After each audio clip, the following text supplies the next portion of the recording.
Olá, sou a professora Carolina e nós vamos dar continuidade à abordagem coativa do Dr. Van Dyke com as primeiras interações da criança que apresenta a surdo-cegueira. Espero que vocês lembrem das primeiras fases, nós vamos retomar um pouquinho para lembrarmos, para fazer sentido as outras fases.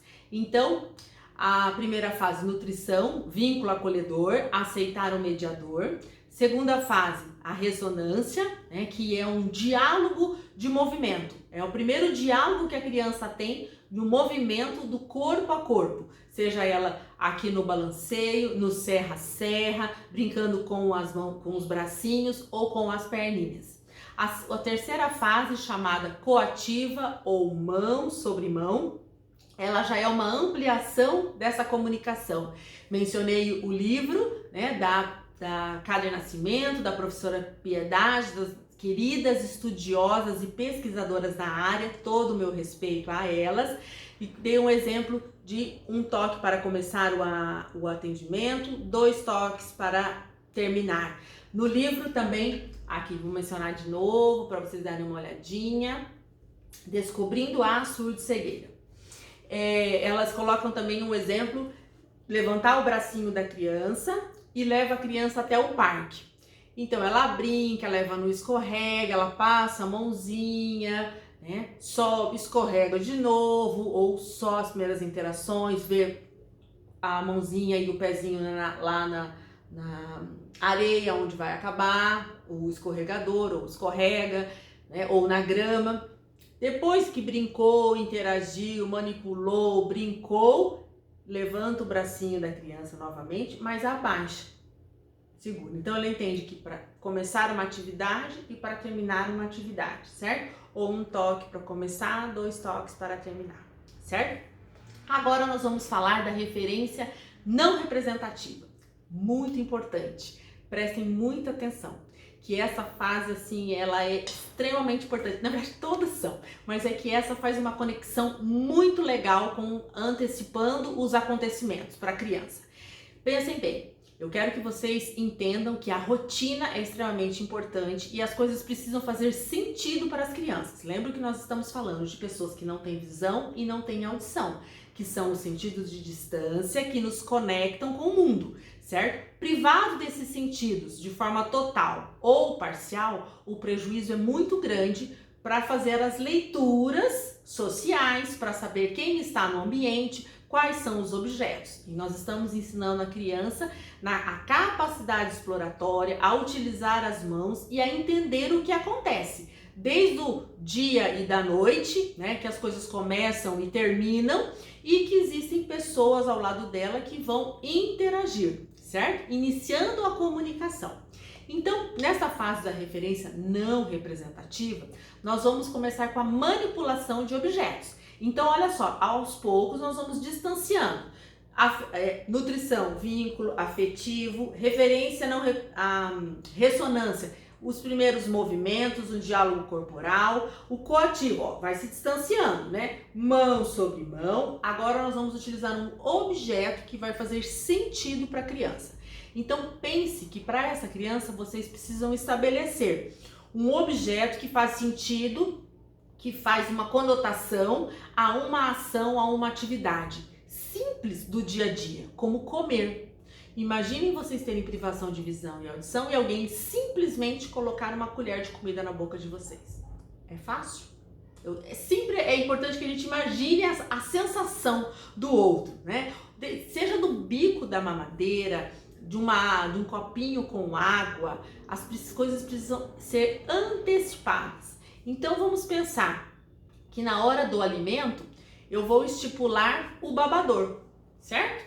Então, vou colocar o babador toda vez antes do alimento, antes da papinha, eu vou passar a mãozinha dessa criança no babador. Lembrando, fale com ela. A professora, ela não me ouve, minha criança, ela tem uma surdez profunda, uma anacusia. Fale com ela, certo? Então, filho, agora é a hora do almoço, você vai colocando o babador, atoalhadinho, vamos pensar nele, né? Sempre você vai colocar aqui. Um dia você não vai pôr um atoalhado, outro dia de plástico, não. Você vai manter sempre a mesma textura, certo? Então você vai ter vários babadores atoalhados, certo? Vai colocar a mãozinha, vai passar. Isso já vai ter uma conexão com o cheiro. Então, vou sentir o cheirinho, vou passar a mão aqui e aos poucos, conversando, eu vou colocar a colher para ele sentir o sabor do alimento. Isso eu vou fazer de forma antecipatória todas as vezes que eu for dar o almoço e jantar, certo? Eu posso ter uma outra pista, eu acho que é mais interessante uma colherzinha, certo? Ou ele vai manipular o pratinho antes de colocar comida. Então, o que você estipulou, você vai manter de forma organizada isso todos os dias.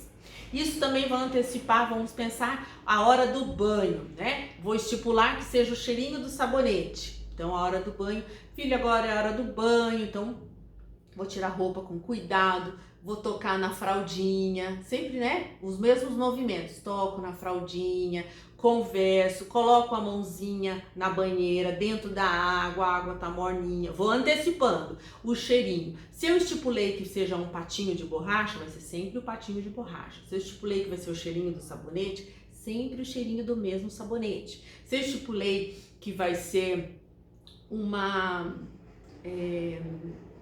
escovinha de cabelo, sempre aquela escovinha. É algo que faz, a toalha sempre vai ser algo que faça uma conexão com o banho. Então eu vou ter isso que antecipe a hora do almoço, que vai antecipar o lanche, que vai antecipar o banho, que vai antecipar a hora da ir para casa da vovó, né? Pode ser um lenço de seda, algo que faça sentido e que lembre quem é a avó.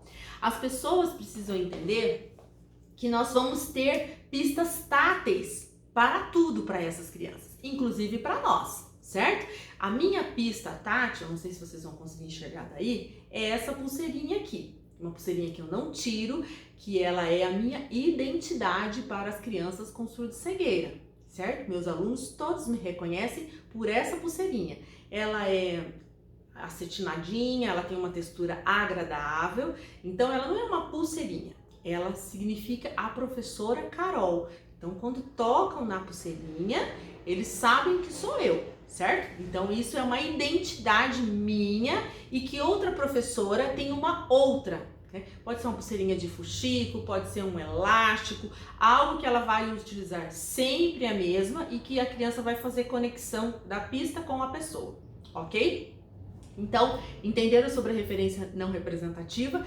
Ela é extremamente importante porque ela estabelece uma relação entre o objeto, né, e o contexto. Um contexto social, uma cena, uma atividade, um local, o alimento. Então, é muito importante essa conexão.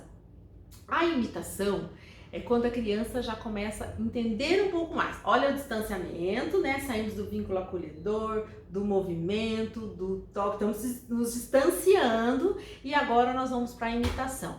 Então, quando eu mencionei com vocês sobre a abordagem coativa, né? Que levanta o bracinho e abaixa para que ela consiga perceber que subindo ela sabe que começou uma atividade e descendo terminou. Agora, quando eu levanto o bracinho, ela já vai andando para o parque. Então, quando levanta o bracinho, ela sabe que vai começar uma atividade. Ela já compreendeu que um toque inicia uma atividade precisa. Então, isso chama-se de imitação. É de forma, ela já antecipa. Houve já uma compreensão e ela já fez uma conexão do toque, do movimento com a ação que irá acontecer. Essa é a quinta abordagem, chama-se imitação.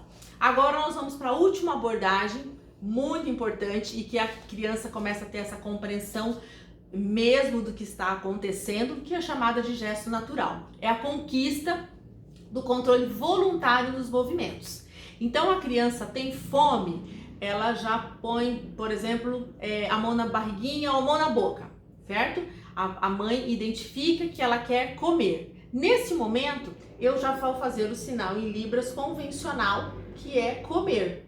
A criança pode, né, a literatura traz esse exemplo, que uma criança que colocava a boquinha para cima e fazia ah, muito legal, muito legal. Ela está se comunicando, ela está explicando que ela tem fome e que ela quer alimento naquela hora, certo? Só que socialmente não é um movimento aceito, não é um comportamento funcional, por exemplo, se estiver num restaurante que a criança tenha fome, sinta o cheirinho de comida e começa certo? Então nessa hora é a mesma coisa. A família começa a trocar esse gesto que é natural, que é extremamente importante, porque a mãe vai e faz o movimento com a mãozinha dela, né? Que é comer. Você quer comer, filho, certo? Espera, vamos sentar, a mamãe vai te servir, certo? Então a gente troca, né? Ou a mão na boquinha, né? Ou levando a mão da mãe, às vezes coloca na boca, por trocar por este movimento convencional em libras de comer, certo? Que é esse aqui. E aos poucos ele vai fazendo a compreensão, que ele tem fome, ele vai fazer comer. Se ele quer beber, né? Outros. E assim também quando ele quer ir usar o banheiro, às vezes ele vai tocar a fraldinha e a gente vai trocando também pelo movimento convencional de banheiro. Então nós vamos fazendo as trocas dos gestos naturais, que o gesto natural é extremamente importante, ele é super significativo, quer dizer, houve compreensão, a criança está falando o que quer, está emitindo os seus desejos, o que ela precisa, as suas necessidades, e você vai trocando pela língua de sinais convencional por uma comunicação, ok? Espero que vocês tenham gostado do vídeo e compreendido um pouco mais sobre a abordagem coativa do Van Dijk.